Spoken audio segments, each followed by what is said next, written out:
আজকে জানতে পারলাম আমার বিয়েটা কেন হচ্ছে না।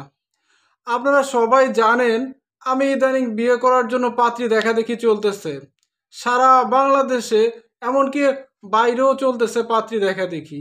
দুইটা পাত্রী বাদে সবগুলোই দেখা হয়ে গেছে, কিন্তু কেন আমার বিয়েটা হচ্ছে না এটা আমি আজকে জানতে পারলাম। রাকিব ভাইয়ার একটা ভিডিও দেখলাম, তো রাকিব ভাইয়ের ভিডিওটা দেখার পরে আমি বুঝতে পারলাম যে আমার কেন বিয়েটা হচ্ছে না। এই বিয়ে না হওয়ার পিছনে একটা কারণ আছে। সেই কারণটা কি জানেন? আমি কোনো দল করি না। এটা এটা বললে আপনারা আবার বলবেন যে বিয়ে করতে গেলে দল করা লাগবে কেন? বিয়ে করতে গেলে তো চাকরি লাগবে, ব্যবসা লাগবে, বাড়ি গাড়ি এগুলো সব লাগবে, কিন্তু দল লাগবে কেন? না ভাই, এটা এখন উল্টে গেছে। এটা এখন উল্টে গেছে। রাকিব ভাইয়া আজকে কি বলছে জানেন? রাকিব ভাইয়া বলছে যে এখন পাত্রী দেখতে গেলে সেই মেয়েরা জিজ্ঞাসা করে যে ছেলে ছাত্র দল করে কিনা। আমি তো ভাই ছাত্রদল করি না। যদি ছাত্রদল না করে তাহলে ওই পাত্রী তাকে নাকচ করে দেয়, ওই ছেলেকে বিয়ে করবে না। তাহলে ছাত্রদল না করলে যদি বিয়ে না করে, আমি তো ভাই ছাত্রদল করি না, এই কারণেই আমার বিয়েটা হচ্ছে না। খুব উঠে পড়ে লাগছে আমাকে বিয়ে দেওয়ার জন্য আমার পরিবার, কিন্তু সারা বাংলাদেশের দুইটা মেয়ে বাদা সবগুলো দেখে ফেলাইছে, একটা পাত্রী তো দেশে নেই।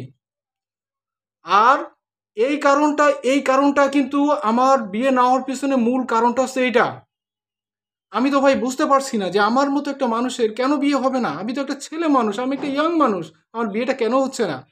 এই যে যে ছাত্রদলের বিশাল একটা প্লাস পয়েন্ট, আপনি ছাত্রদল করলে এখন দেখেন আপনার বিয়ে না হলেও যদি আপনি ছাত্রদলে যোগদান করেন তাহলে কিন্তু আপনার বিয়ে হবে।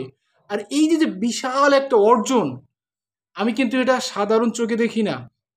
আমি কিন্তু এই অর্জনটা বিশাল একটা অর্জন মনে করি আমি। আর এই যে যে অর্জন, এই অর্জনটা শুধুমাত্র তারেক জিয়ার কারণেই হয়েছে। এটা কিন্তু ভাই রাকিব ভাই আজকে বলছে যে ভিতরের আমি যে ভিতরে একটা আমার যে ক্ষোভ, আমার যে ভিতরে একটা রাগ, কেন কেন আমাকে মেয়েরা পছন্দ করছে না, এই একটাই কারণ, এই একটাই কারণ। কিন্তু ভাই আমি তো, আমার তো এই রাজনীতি ভালো লাগে না। এই ছাত্রলীগ বলেন, ছাত্রদল বলেন, ছাত্র শিবির বলেন, আমার ভাই এগুলো ভালো লাগে না। এখন কি ভাই আমার কি বিয়ে হবে না? ছাত্রদল না করলে যদি বিয়ে না হয় তাহলে আমার কি অবস্থা হবে ভাই, আপনারাই বলেন। এই অর্জনটা ভাই আপনারা, এত কিছু ছিল, এই এই এই অর্জনটা আপনারা না করলে হইতো না। এরকম হাজার হাজার ছেলে আছে যারা এই সমস্ত রাজনীতি পছন্দ করে না, এখন তাদের কি অবস্থা হবে, তাদের কি এক, মানে তারা যে কি একটা মানে কষ্টের ভিতরে থাকবে আপনারা ভাই বুঝতে পারলেন না। এইগুলো বাদ দিয়ে আপনারা অন্য কিছু অর্জন করতেন।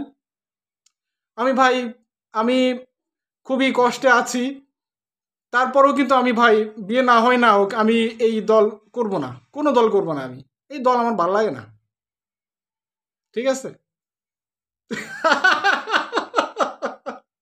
ভাই এটা আমি বানাই বলি নাই, কিন্তু এটা কিন্তু রাকিব ভাই বলছে।